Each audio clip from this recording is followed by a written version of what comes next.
अगर 75 hard challenge करने का सोच रहे हो तो खबरदार, कहीं ये 75 हार्ड चैलेंज आपकी लाइफ को हार्ड करके आपको डॉक्टर्स और साइकेट्रिस्ट के चक्कर ना कटवा दे। देखने में चैलेंज जितना हेल्दी और अट्रैक्टिव लगता है, लेकिन ठीक उससे उलट कहीं आपकी मेंटल और फिजिकल हेल्थ की वाट ना लगा दे। हो सकता है कि मेरी बात आपको नेगेटिविटी फैलाने वाली लग रही हो, लेकिन कहीं ऐसा ना हो कि 75 हार्ड चैलेंज को पूरा करते करते आप अपनी लाइफ में ही नेगेटिविटी का जहर बो दो।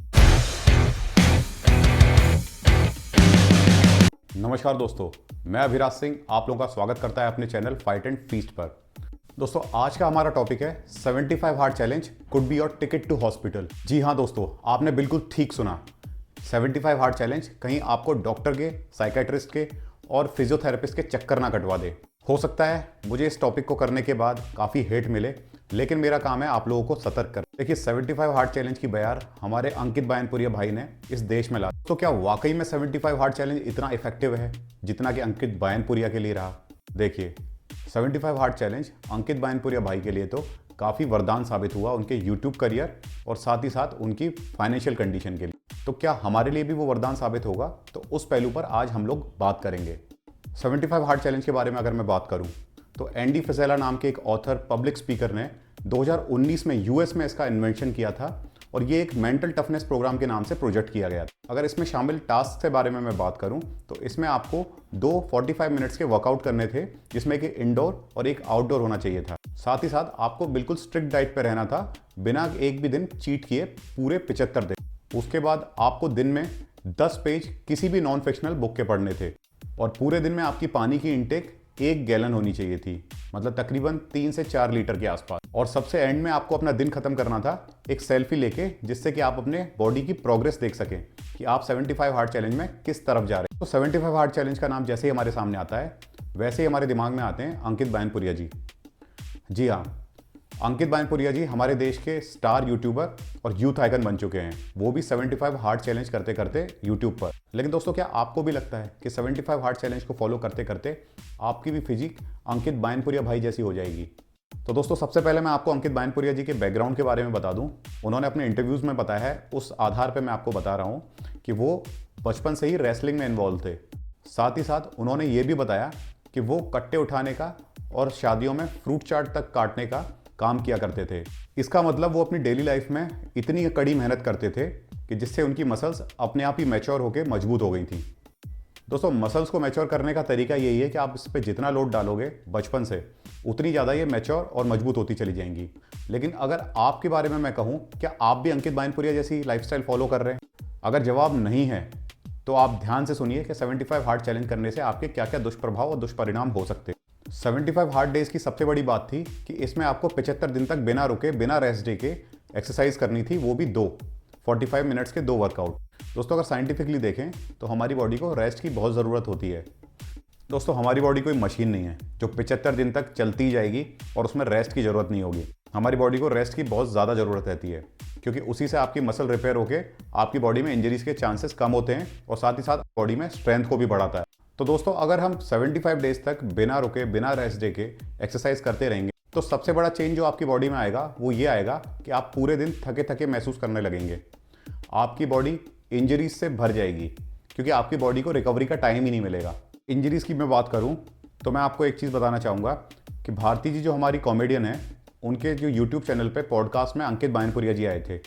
उन्होंने बताया था कि उनके जो कंधे में चोट लगी थी, उसकी वजह से उनका एक एंगल पे हाथ मूव नहीं करता है।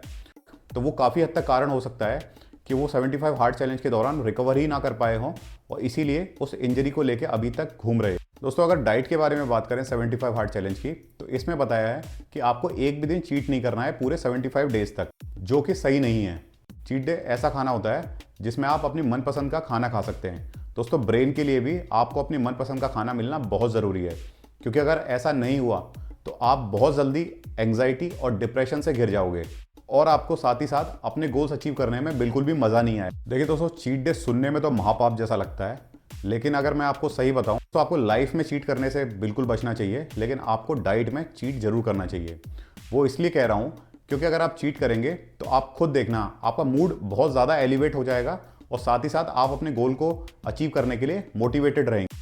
इस प्रोग्राम की एक कमी और मैं आपको बता दूं कि इसमें डाइट डिस्क्राइब ही नहीं की गई है कि किस तरह की डाइट किसी बंदे को लेनी है। क्योंकि हमने अगर अंकित बाइनपुरिया जी को देखा था तो वो डाइट में 2 रोटियां मक्खन के साथ सब्जी या कभी दही और फिर उसके बाद दूध पीते थे और साथ ही साथ प्रोटीन शेक पीते थे। लेकिन दोस्तों हर इंसान के लिए एक जैसी डाइट नहीं चल सकती है, क्योंकि हर आदमी का शरीर अलग है और हर आदमी की तासीर अलग है। तो इसलिए उसको अलग अलग तरह का खाना चाहिए, जो कि इस प्रोग्राम में बिल्कुल भी डिस्क्राइब नहीं किया गया था। अब किसी भी फिटनेस यूट्यूबर को देख के हम उसकी डाइट फॉलो करने लग जाएं तो ना तो हम उसके बराबर मेहनत करते, ना उसके शरीर को जानते, और उनको फॉलो करते करते हमारे पेट की भी बैंड बज सकती है। आप 75 हार्ट चैलेंज को पूरा करने के बजाय आप टॉयलेट में ज़्यादा बैठे नजर आएंगे। दोस्तों 75 हार्ट चैलेंज में एक और टास्क की बात मैं करूं तो वो है 1 गैलन पानी पीना। तो दोस्तों ऐसा कोई फिक्स रूल नहीं है कि किसी भी हेल्दी बॉडी को 1 गैलन पानी चाहिए होता है। आयुर्वेद के अनुसार आपको पानी नाप के नहीं, अपनी प्यास के अनुसार पीना चाहिए, क्योंकि अगर आप अपनी प्यास के हिसाब से पानी नहीं पिएंगे तो इसका सीधा सीधा लोड आपकी किडनी पर आएगा, जिससे कि आपकी किडनी डैमेज भी हो सकती है। साथ ही साथ आपके ब्लड में सॉल्ट लेवल भी बिल्कुल डिसबैलेंस हो सकता है। दोस्तों 75 हार्ट चैलेंज में आपको कैलोरी इंटेक के बारे में भी कोई जानकारी नहीं मिलती है। इसमें आपको ये नहीं पता कि आपको कम खाना है या ज़्यादा खाना है, इसके बारे में किसी भी तरह का कोई भी मेंशन किया नहीं।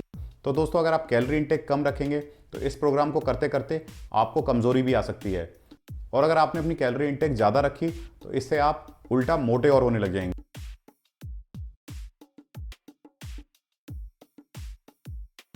दोस्तों इस प्रोग्राम में जो 2 बातें मुझे अच्छी लगी वो ये हैं कि आपको रोज़ 10 पेजेस किसी भी नॉन फिक्शनल बुक के पढ़ने हैं, जिससे कि आपकी नॉलेज भी इंप्रूव होगी और साथ ही साथ आपकी इमेजिनेशन भी उससे काफ़ी हद तक स्ट्रांग होती है।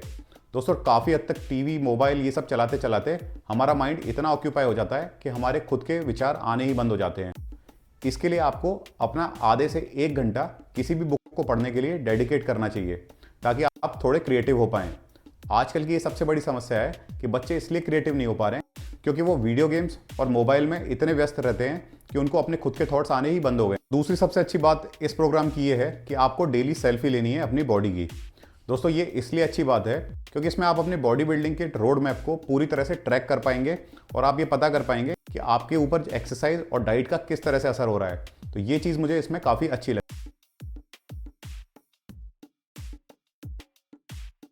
दोस्तों मैं तो ये कहना चाहूँगा कि आपको 75 हार्ट चैलेंज करना ही क्यों। दोस्तों अगर आप कोई कमांडो नहीं है, आर्मी पर्सन नहीं है, ना कोई आपको इंडिया का झंडा कहीं ओलंपिक में लहराना है, तो आपको 75 हार्ट चैलेंज जैसे चैलेंजेस को एक्सेप्ट करने की कोई ज़रूरत भी नहीं है, क्योंकि आप नॉर्मल भी हफ्ते में 4 से 5 दिन या 6 दिन एक्सरसाइज करके भी फिट रह सकते हैं।